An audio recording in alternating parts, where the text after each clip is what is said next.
So here we are in the third week of class,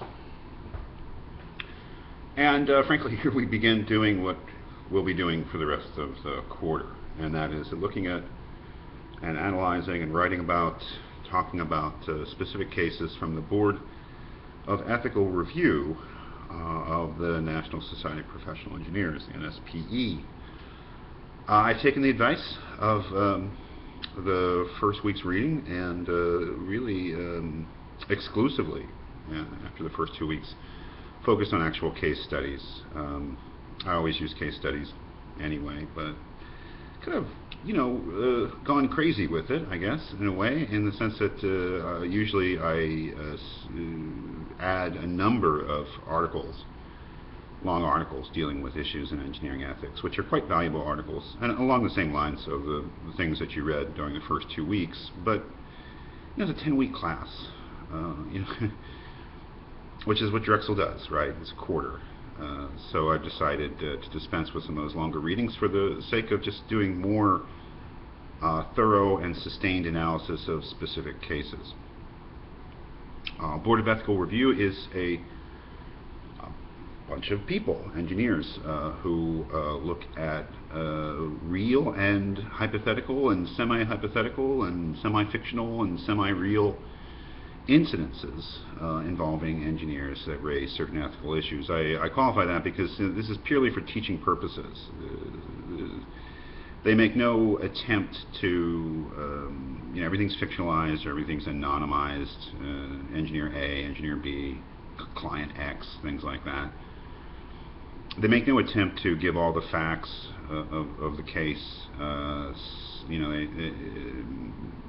It would be helpful in some cases to get more information, but that's not really what it's about. These are purely for teaching purposes. My understanding is that most of them are based upon real things that happen to real engineers. They're not entirely made up. Things that have been brought to their attention. But the point being that, as far as I know, they have no power. The Board of Ethical Review itself has no power to sanction any engineer. That's left to other institutions, other bodies. And these are purely for teaching purposes, to guide you, to guide engineers in terms of good ethical engineering practice. As you'll see, a tip of a Board of Ethical Review case follows a certain form, and what's fundamental to that form is the NSPE Code of Ethics, which you'll find linked in the main menu of the Blackboard site.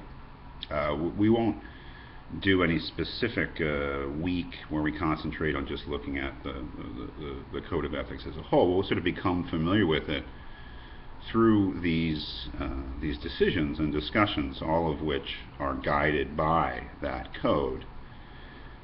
As you'll see, every case follows a certain format where you get the facts of the case, the ethical question that the Board of Ethical Review thinks is at the heart of the case, that is, what is the most prominent, most essential ethical question which is raised by the facts.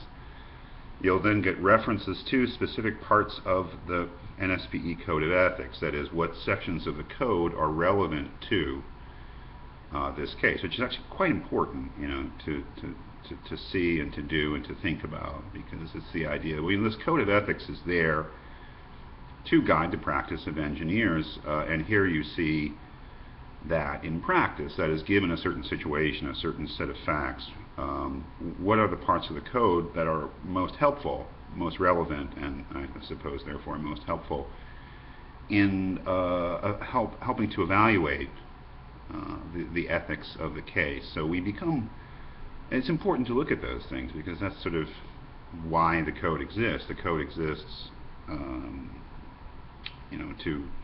to guide practice in specific cases. Then you'll see what's the most important part is the discussion, which is really the ethical reasoning, the ethical evaluation that the board does, again, given the facts and given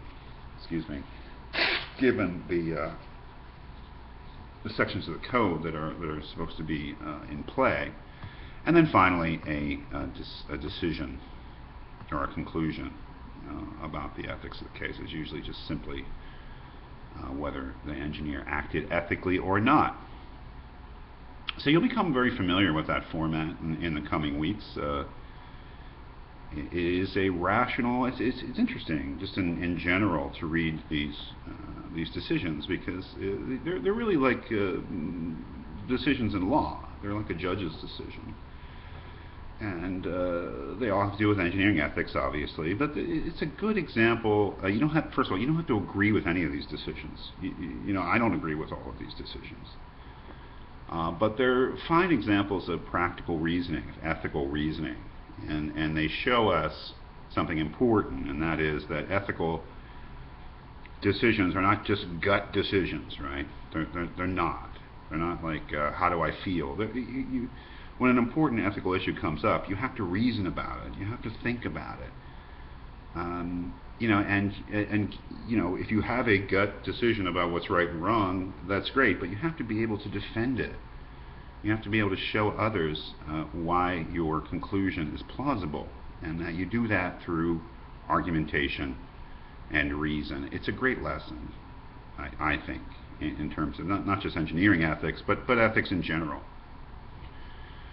So, you know, this is what we're doing, I guess, for the rest of the quarter, is reading these decisions and critically evaluating them.